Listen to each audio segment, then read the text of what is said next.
ओम नमः शिवाय। वैसे तो श्रावण मास पूरा ही भगवान शिव को समर्पित है। आज मैं आपको श्रावण मास के व्रत के बारे में बताती हूँ। वैसे तो पूरा चौमासा ही भगवान शिव को समर्पित है, क्योंकि भगवान विष्णु शयन करते हैं तो सृष्टि के लालन पालन का भार सारा शिव जी ही उठाते हैं। तो इसलिए पूरा चौमासा ही शिव जी को समर्पित है। लेकिन सावन मास विशेषकर शिव जी का है, क्योंकि समुद्र मंथन हुआ तब भगवान शिव ने जो विष निकला था वो पिया था।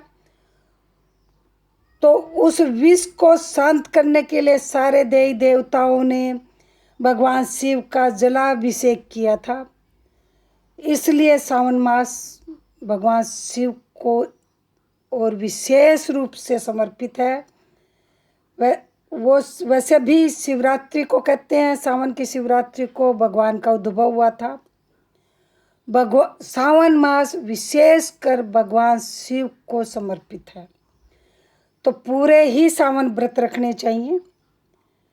जो सावन मास में व्रत रखता है वो सुबह जल्दी उठता है, धरती में शयन करना चाहिए। सुबह जल्दी उठ के नहा धोकर स्वच्छ होकर भगवान शिव की आराधना करनी चाहिए। इसमें वैसे तो कोई खास विधान नहीं है, लेकिन कुछ लोग एक टाइम सुबह फल खाते हैं, शाम को पूजा करने के बाद खाना खाते हैं, अन्न खाते हैं। कुछ लोग पूरा महीना ही फल खा के व्रत करते हैं। तो जो लोग सावन मास का व्रत करते हैं उनको धरती में शयन करना चाहिए और भगवान शिव की आराधना करनी चाहिए। कुछ लोग मौन व्रत रखते हैं, पूरा महीना ही मौन व्रत रखते हैं। कुछ लोग शाम से लेकर सुबह तक मौन व्रत करते हैं। इसमें किसी की कोई चुगली नहीं करनी चाहिए, किसी से लड़ना झगड़ना नहीं चाहिए, किसी भी पंडित जी या माँ बाप या कोई भी गरीब आदमी किसी का अपमान नहीं करना चाहिए। श्रावण मास बहुत ही स्वच्छता से करना चाहिए इसके व्रत। इसमें शिव जी की आराधना आई है। सुबह नहा धोकर अपने नित्य क्रम से निवृत्त होकर मंदिर जाना चाहिए। शिवालय में जब जाते हैं तो इस व्रत में शिव पार्वती गणेश और नंदी की पूजा की जाती है। जल दूध दही चीनी घी पंचामृत कलावा वस्त्र यज्ञोपवीत चंदन रोड़ी चावल फूल बिलपत्र दुर्वा बिजिया आग धतूरा कमलगट्टा पान सुपारी लौंग इलायची पंचमेवा धूप दीप तथा दक्षिणा सहित भगवान शिव की पूजा करनी चाहिए।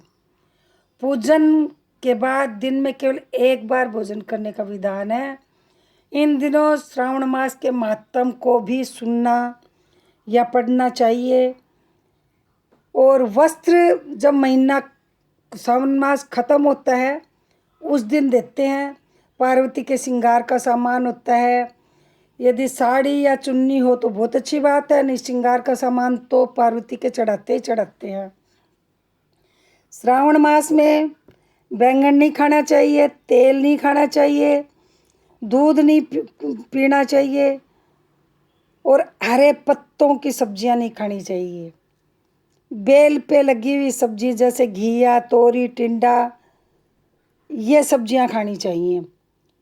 श्रावण मास में विशेषकर पत्तों की सब्जी इसलिए नहीं खाते कि तरह तरह के कीड़े मकोड़े होते हैं, पशु पक्षी उनको खा जाते हैं।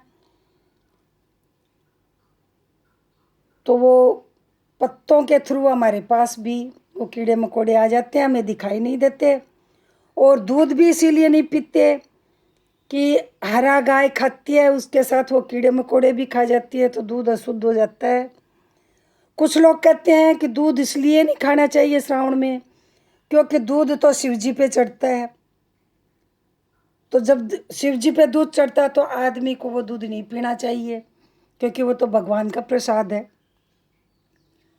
तो इसलिए पूरे दिन ओम नमः शिवाय की माला करनी चाहिए और विष्णु सहस्त्र नाम का पाठ करना चाहिए और शिव चालीसे का पाठ करना चाहिए। पूरे दिन भगवान शिव की पूजा ध्यान में मग्न रहना चाहिए। किसी भी बड़े छोटे या कोई गरीब आदमी हो, नौकर भी हो, उसका भी श्रावण मास में अपमान नहीं करना चाहिए, दोष लगता है। हो सके जहाँ तक मौन रहना चाहिए, क्योंकि मौन रहने से मुंह से कोई गलत बात नहीं निकलती। बैंगन, तेल और हरे पत्ते की सब्जियां, दूध, ये सब निषेध माने जाते हैं। श्रावण मास में ये नहीं खाने चाहिए। भगवान शिव का विशेष महीना है श्रावण मास। वैसे तो पूरा चौमासा ही शिव जी का है, लेकिन श्रावण मास विशेष है क्योंकि इसमें समुद्र मंथन का जो जहर था वो शिव जी ने पिया था। देवताओं ने फिर उसको शांत करने के लिए अभिषेक किया था। राधे राधे। जय श्री कृष्ण, जय श्री श्याम। जब श्रावण मास खत्म हो तब शिव पार्वती के कपड़े देने चाहिए, फल चढ़ाने चाहिए, मिठाई चढ़ानी चाहिए। हो सके तो पंडित को घर बुला के छोटा सा हवन भी करवाना चाहिए और भोजन करवा के उसको दक्षिणा और कपड़े देने चाहिए। जय श्री कृष्ण, जय श्री श्याम। राधे राधे। यदि मेरा वीडियो अच्छा लगा हो तो मेरे चैनल को सब्सक्राइब